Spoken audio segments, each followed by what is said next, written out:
We need to talk about this story for a moment. A young Nigerian student has been brutally beaten to death by a group of Chinese men in the Philippines, all because he asked his boss, who is a Chinese woman, to pay him for the time he worked with them. So the victim, who goes by the name of Chibuikem Emmanuel, was said to be a student in the Philippines doing his master's, and at the same time, he was also working and trying to make ends meet. It was said Ikem also had a girlfriend, or his fiancée, named Diane, who is also Filipino. And on the 19th of October 2023, Ikem and Diane went to Cebu for a call center job. Ikem was recruited as a call representative, while his fiancée Diane was hired to be a recruiter. Since the call center company was a Chinese woman's own and happens to belong to a group of Chinese people, Diane's job was to hire Filipinos into the business. And everything seemed to be going fine. Everything seemed to be going well for the two of them until the 21st of October 2023, barely 3 days after they've been hired to work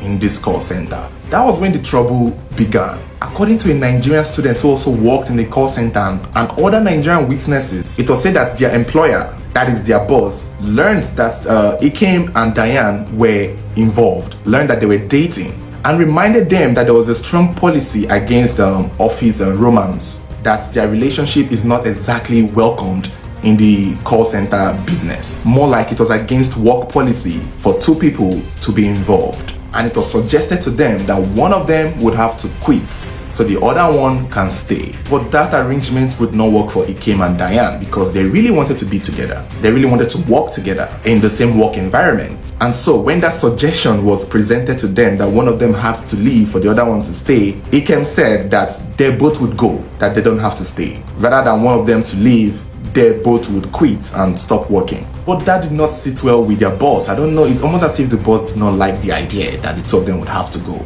But it wasn't an issue for the most part. This is where the big problem started evolving. Since they've only worked there for a few days, not even up to a week, they were most likely not required to be paid per se, maybe for the time they've worked. However, for Diane, who was a recruiter who was giving other Filipinos employment, her agreement stated that she would get some kind of commission for every person she hires that is of Filipino descent. And in the few days they worked, she had hired a couple of Filipinos for the company, and so she's entitled to a commission. And when it was time for them to leave, since they both don't want to work there anymore, Diane requested her commission, but the company, the boss, said that they will only give her the commission by the end of the month. But that was not fitting for their plans. That was not going to favor them because they came from another city, Manila, to Cebu to work. So now that they are no longer working here, they have to travel back to where they came from. And that was Ikem's argument, that they had to go back to where they came from. So it's important that their money is given to them right away instead of waiting by the end of the month. And this is where the argument began. The employer said she would only pay them by the end of the month and not immediately. And Ikem wanted it immediately, and this started an argument in their office, in their workplace, in the call center there, and it became chaotic. Even the other workers in the call center, hearing what was going on, also suggested to the boss that they be paid immediately because they are traveling back to another town, another city, and they didn't live in the Cebu there, they had to go back to Manila.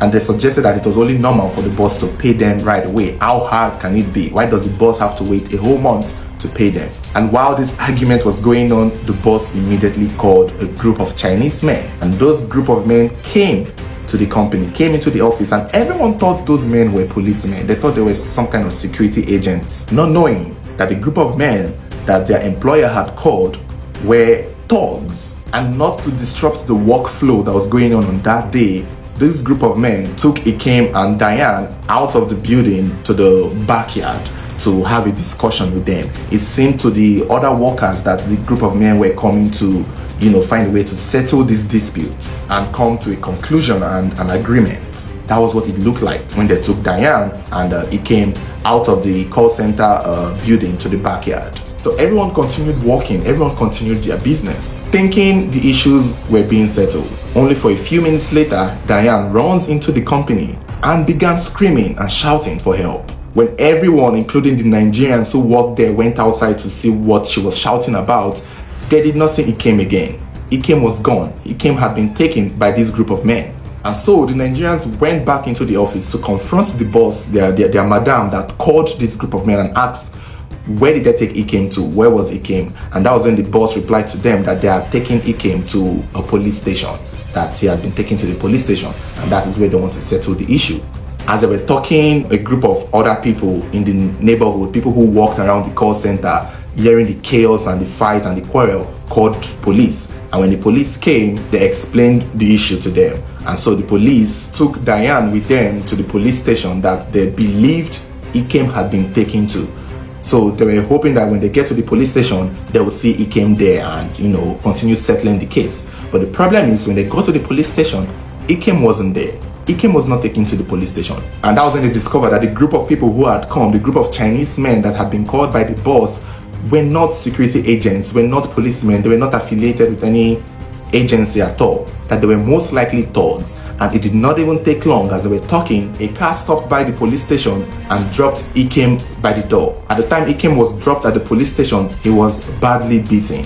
He was still alive, but his hands and mouth and legs had been tied and gagged, and he had been visibly physically attacked. And the men, when dropping Ikem off, told the police that Ikem had sexually assaulted someone at his workplace, and that was why he was beaten like that. And the men ran away. They left Ikem there and vanished. Ikem was rushed to the hospital, but unfortunately, he lost his life. He did not make it. He died. His death sparked outrage amongst the people there in the Philippines. They were really angry at what had happened to Ikem. And right about now, everyone is calling for justice for Ikem. Everyone is speaking up against this injustice that had happened to this boy. The Philippines police are looking for the boss, and they're also looking for the 6 Chinese men she hired. It seemed like the boss is on the run, and those men are also on the run. But the last I checked, the group of men had been caught and arrested, and they had been charged because their pictures were everywhere, and eventually they were found and arrested. Nothing has been said if the boss, the woman that caught the men, had also been caught. I don't think she has been arrested yet. She's probably still hiding and still on the run. We have heard so much of Chinese men's hatred for black men in their country, but it's really sad that they had to still take their hatred into the Philippines, where it's not even their land, and they are still treating black people like lower class citizens. A lot of people are worried that those Chinese men may get away with it. A lot of people are worried that they may not face the full extent of the law, and that is why many people are calling for this story to be as viral as it should, because they believe Ikem needs justice.